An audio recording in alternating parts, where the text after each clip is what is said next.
I'm Tracy, and in October of 2010, I heard the words out of a doctor's mouth that no one ever wants to hear, and that's, "Tracy, you have cancer."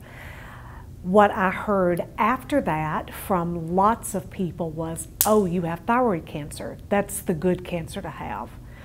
Well, when it's you on the receiving end of that diagnosis, it's really not the good cancer to have. So let's clear up that myth. One of the most frightening things about a thyroid cancer diagnosis was the conversation with my surgeon when she told me that she might have to make the choice between my life and my voice when she was doing the surgery, and that she would not hesitate to choose my life.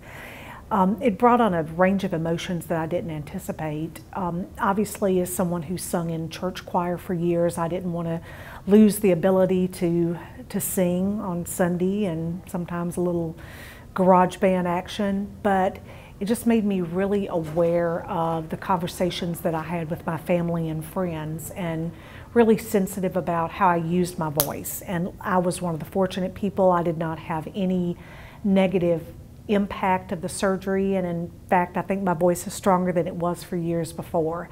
But that was a frightening aspect of the thyroid cancer diagnosis that many of my fellow survivors have voiced to me. Part of the treatment for thyroid cancer usually requires the administration of radioactive iodine, and that requires you to be on a low iodine diet for a couple of weeks. And our dietitians were just fantastic in helping me think through the way that I ate, both what I ate and how often I ate.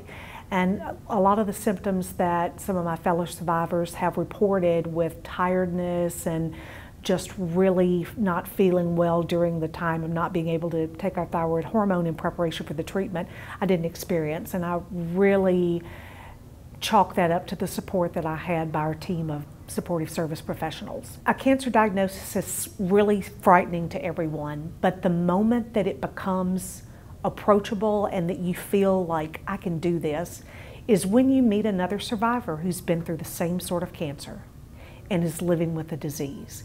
So I would just encourage everyone out there who's been diagnosed. I know it's scary, and I know that sometimes it's easier to just put it in the back of your mind and not talk about it, but there are so many survivors that are willing to be helpful and to share their experience. Lots of good advice, but it's really helpful to have that one-on-one connection with other cancer survivors who have been at the same place you've been. I have a group of friends that we call one another Scar Sisters, and we have a box of salt, non-iodized salt, that we've passed around to one another, and we have scarves that we've shared, and even necklaces. When I used to wear this, when my scar was uglier looking, I would kind of move it up like that. So we've got necklaces that we've shared, and just so much friendship and support as we all learn from one another's experiences.